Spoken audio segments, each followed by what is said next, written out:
8월 22일 화요일 말씀을 드리겠습니다. 성경 말씀은 요한복음 8장 28절에서 29절까지입니다. 30절까지입니다.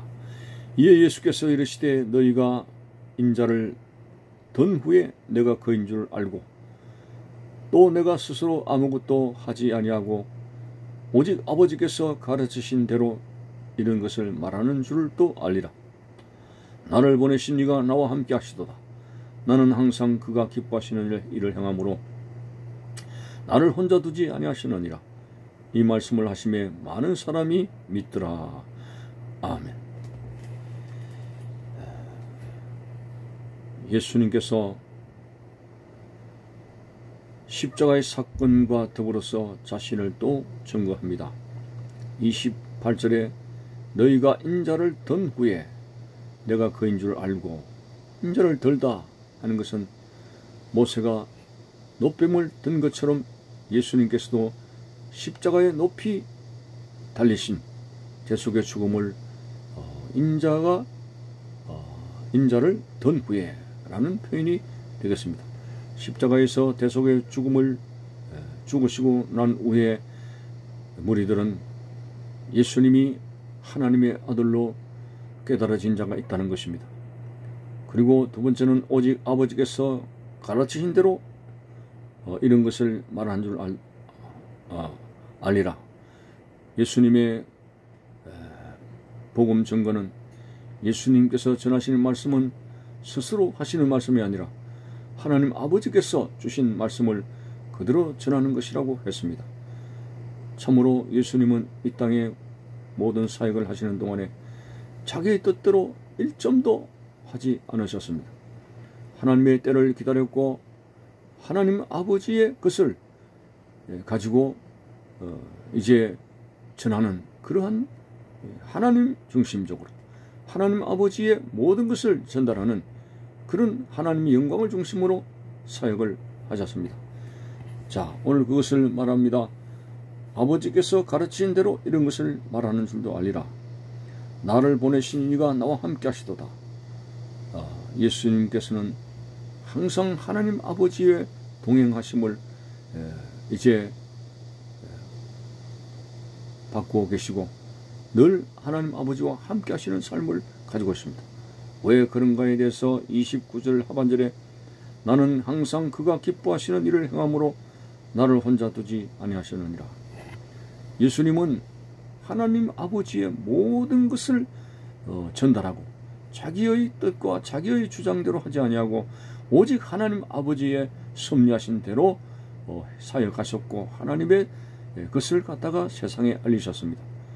자, 그래서 하나님 아버지는 예수님을 항상 기뻐하셨다 이런 표현을 하고 있습니다.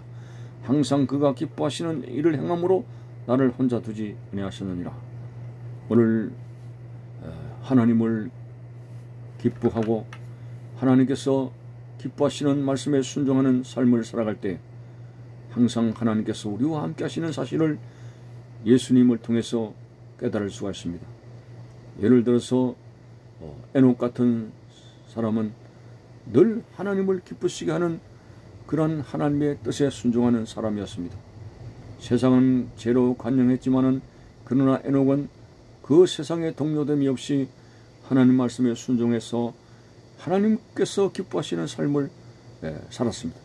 이것을 300년 동안 에녹이 하나님과 동행하였더라. 하나님이 그를 혼자 두지 아니하고 항상 하나님을 기쁘시게 하는 그런 일을 함으로 말미암아 하나님께서 그의 삶에 함께 하셨다는 증거를 가지고 있습니다. 그리고 하나님께서 에녹을 너무 기뻐하셔가지고 참으로 이제 그를 산채로 천국으로 드리는 그런 사건까지 기록하고 있는 것을 보면 하나님께서 기뻐하시는 사람을 결코 하나님께서 멀리하지 아니하시고 매우 하나님 중심적으로 사는 사람들을 붙들어 주시는 것을 볼 수가 있습니다. 엘리야 같은 경우도 참 세상의 모든 사람이 가는 죽음의 그 길을 걷지 아니하고 산채로 효리바람을 타고 천국에 가게 되는 그런 복을 받게 된 것은 엘리야가 전적으로 하나님의 뜻에 순종하고 하나님의 말씀을 믿고 신뢰하는 삶을 살아가기 때문에 그렇습니다. 참으로 오늘도 우리가 살아가면서 하나님을 기쁘시게 하는 생활을 살려고 하십시오. 하나님을 기쁘시게 하는 것은 바로 하나님 말씀을 믿고 순종하는 것입니다. 믿음이 없이는 하나님을 기쁘시게 못하나니 하나님께 나가는 자는 그가 계신 것과 상조시는 이심을 믿어야 할지니라고 했습니다. 한 번은 솔로몬이 젊을 때에 아버지의 뒤를 이어서 왕이 되었습니다. 자신의 부족을 위해서 지혜와 명철을 달라고 일천문제를 드리게 되었을 때 하나님께서 얼마나 기뻐하십니까? 솔로몬아, 내가 너에게 무엇을 줄꼬? 라고 했습니다. 이 하나님께서 무엇을 줄꼬라고 하는 질문에도 솔로몬은 자기의 그런 이익을 구하지 않았습니다. 원수 갚는 것을 구하지 않았습니다. 오직 하나님께서 맡기신 그 백성들을 다스릴 수 있는 지혜와 명철을 달라고 했기 때문에 하나님 마음에 쏙 드는 기도를 함으로 말미암아 이제 지혜와 명철을 주실 뿐만 아니라 그 외에도 부귀영화를 그에게 주셨던 것을 보면 하나님께서 기뻐하시는 일만 하면은 정말 하나님이 함께 하셔서 참으로 그 하나님의 그러한 은혜를 받고 살아가는 것을 보게 됩니다. 오늘 이 어려운 이 시대에 하나님을 기쁘시게 하는 것은 다름이 아닙니다. 하나님 말씀을 가감없이 그리고 불순종의 마음을 버리고 하나님 말씀에 순종하고 믿을 때에 하나님께서 기뻐하시는 삶이 될 수가 있습니다. 오늘 참으로 믿음을 가지기가 너무 힘든 시대를 맞이했습니다. 인간적인 생각이 너무 우리의 생각을 지배하고 우리 신앙생활 자체가 그런 인본적으로 가게 되는 경우들이 많습니다. 이런 인간적인 모든 생각을 다 뿌리 뽑고 하나님 말씀을 믿음으로 순종하게 될 때 우리는 하나님께서 기뻐하시는 생활이 될 수가 있습니다. 특별히 오늘날은 이제 신약시대의 바울이나 그리고 베드로나 여러 사도들이 예수님의 종말에 대해서 심히 가까이 왔다고 했고, 야고보서 같은 경우에는 주님이 문 앞에 서 계신다고 할 정도로 긴급하게 주님이 오시는 것을 설명했습니다. 그 이후로 2000년의 세월이 지났을 때에 주님의 재림이 얼마나 가까웠겠는가. 이런 그리스도의 다시 오심을 앞두고 주님을 맞이할 수 있는 그런 준비가 뭐겠습니까? 바로 믿음입니다. 믿음의 등불을 확실히 켤 수 있도록 성령의 기름을 준비해서 주님이 더디 오실지라도 주님을 맞이할 수 있는 영적으로 깨어있는 성도가 되자고 하는 것입니다.